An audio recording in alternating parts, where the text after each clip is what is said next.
In today's video, I am going to be breaking down Kobe Bryant and how he plays at the shooting guard position. If you are a shooting guard, this is definitely a video that you're going to want to check out and see how one of the best shooting guards is able to play the position. So let's get down. Let's check this out really quickly. Make sure to go check out my shooting workout that is down in the description below so that you can become a better shooter and shoot from further away in basketball. Okay, so one of the things that Kobe Bryant is really well known for was his mid-post moves, and I would call the mid-post roughly that area, 15 feet out from the low post. And he's doing this on one of the best of the game. He does a quick shoulder fake towards this left side, and his feet are super wide. What this does for him, having wide feet, is obviously for more balance, but it allows you to create more space between yourself and your defender. So for example, if Kobe's feet were super narrow, he would have not as much space between himself and his defender, so that when he does this turnaround jumper right here, he would have had less space. Now he might have been able to call or get the foul call, but by having that and also a high release,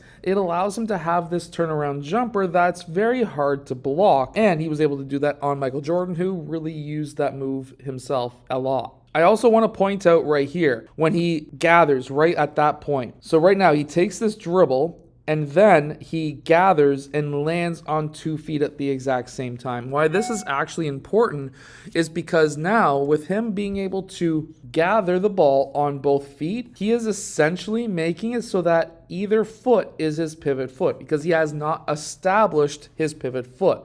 Now, while this may not be the rule for AAU, this is an NBA rule, but also a FIBA rule as well. And of course, the entire world, except for the USA, uses the FIBA rules. And the NBA has basically most of their rules as the FIBA rules. So in AAU, you can't do this. If you gather on 2 feet, that's an automatic first step. However, when it comes to FIBA as well as NBA, this is your 0 step. It was even like that back in Kobe's day, so that when you make this turnaround jumper, that would still be technically your first step, while in AAU, this would be your second step. And remember, we're technically allowed 2 steps in basketball. And then when he goes up, he has his shoulder and elbow in line with the rim, and that allows him, with a nice high release, to be able to get that shot off over Michael Jordan. Now, it wasn't just his ability to be able to do post moves like this, but it was his ability to have counter moves. So here, he does the exact same thing on LeBron James.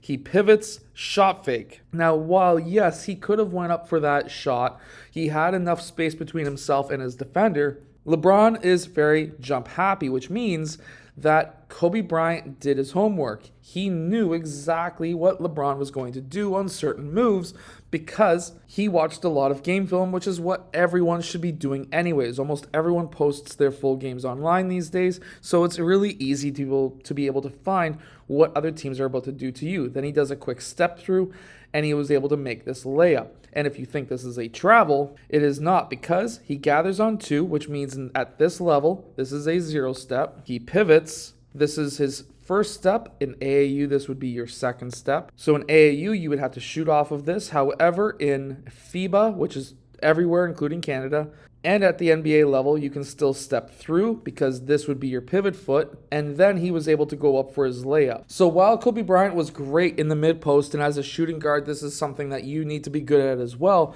he was also very good on the perimeter. So here he does a quick crossover where at this point, that's his setup dribble. This is something that a lot of coaches don't talk about these days, and that is a setup dribble. Nobody really teaches this either anyways that I've noticed. So right here, he's crossing over. That crossover right there is his setup dribble. What he's trying to do is he's trying to get a player to reach. He's trying to get a player onto his heels. He's trying to create a top foot. He's trying to create something, some kind of an advantage for himself and a disadvantage for the defender. So right here, he crosses back, does a quick hezzy, gets the defender onto his heels, leaning forward, shoulders way past the feet, and then he's able to attack with one dribble quick, and then a second dribble where he's able to then spin off. This, while may look as a post move, is actually a fantastic mid-range move that you can pull off in an ISO situation.